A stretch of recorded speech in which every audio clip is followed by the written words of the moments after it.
আসসালামু আলাইকুম। লার্নফ্লুয়েন্সি চ্যানেলের পক্ষ থেকে তোমাদের সবাইকে স্বাগতম এবং আমন্ত্রণ জানাচ্ছি আজকের এই ক্লাসে। আজকে আমরা আলোচনা করব নবম শ্রেণীর বাংলা বইয়ের ৪র্থ অধ্যায়ের ৪র্থ পরিচ্ছেদ থেকে তোমাদের বইয়ের ৯৬ পৃষ্ঠায় যে সমস্যাটি রয়েছে আমরা আজকে সেটি সমাধান করব। চলো আলোচনাটি শুরু করা যাক। শুরু করছি পরম করুণাময় মহান আল্লাহ তাআলার নামে।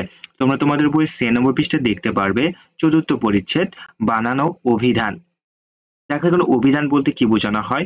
অভিধান বলতে আমরা ইংরেজিতে যেখানে প্রচুর পরিমাণ শব্দ পেয়ে থাকি, যেটি ইংরেজি ডিকশনারি নামে পরিচিত, ঠিক একইভাবে বাংলাতেও অনেক শব্দ ভান্ডার রয়েছে যা বাংলা অভিধান নামে পরিচিত, যেখানে আমরা আমাদের প্রয়োজন অনুযায়ী, আমাদের পছন্দ অনুযায়ী আমরা শব্দগুলা ওই শব্দ ভান্ডার থেকে খুঁজে পেতে পারি, যা অভিধান নামে পরিচিত, ডিকশনারির মতোই ঠিক। আচ্ছা, তারপর দেখো ৪.৪.১ এখানে বলতেছে বর্ণানুক্রমে শব্দ সাজাই, অর্থাৎ বাংলা অভিধানে যে ক্রমে বর্ণমালা সাজানো থাকে তার নিচে লেখো।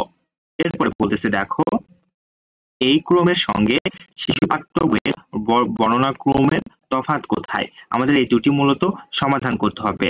চলো আমরা সমাধানটি করে ফেলি। আচ্ছা, তোমরা দেখতে পাচ্ছ নিশ্চয়ই স্ক্রিনে। এখানে বলতেছে দেখো ৪র্থ পরিচ্ছেদ বানানো অভিধান ৪.৪.১ বর্ণনা ক্রমে শব্দ সাজাই, বাংলা অভিধানে যে ক্রমে বর্ণমালা সাজানো থাকে তা নিচে লেখো। দেখো বাংলা অভিধানে যেভাবে সাজানো থাকে তা আমরা লিখে রেখেছি, তোমরা এভাবে বইয়ে লিখে নিতে পারো। দেখো সরিয়, সরিয়া, রস্বই, দীর্ঘই, রস্বউ, দীর্ঘউ, রি, এ, ওই, ও, ঔ। এরপরে দেখো অনুস্বর, বিসর্গ, ক যুক্ত খ, খ, গ, ঘ, ঙ, চ, ছ, বর্গ জ, ঝ, ইয়, ট, ঠ, ড, দয়বিন্দু র, হ, মূর্ধন্য ত, থ, দ, ধ, দন্ত্য ন, প, ফ, ব, ভ, ম। এরপর দেখো অন্তুস্থ জ, অন্তুস্থ অ, বয়শূন্য র, ল এবং তালব্য শ, মূর্ধন্য ষ, দন্ত্য স এবং হ। এরপরে দেখো তোমাদের বইয়ে যে প্রশ্নটি রয়েছিল তোমরা দেখতে পাচ্ছ নিশ্চয়ই। এই ক্রমের সঙ্গে শিশু পাঠ্য বইয়ের বর্ণনা ক্রমের তফাৎ কোথায়?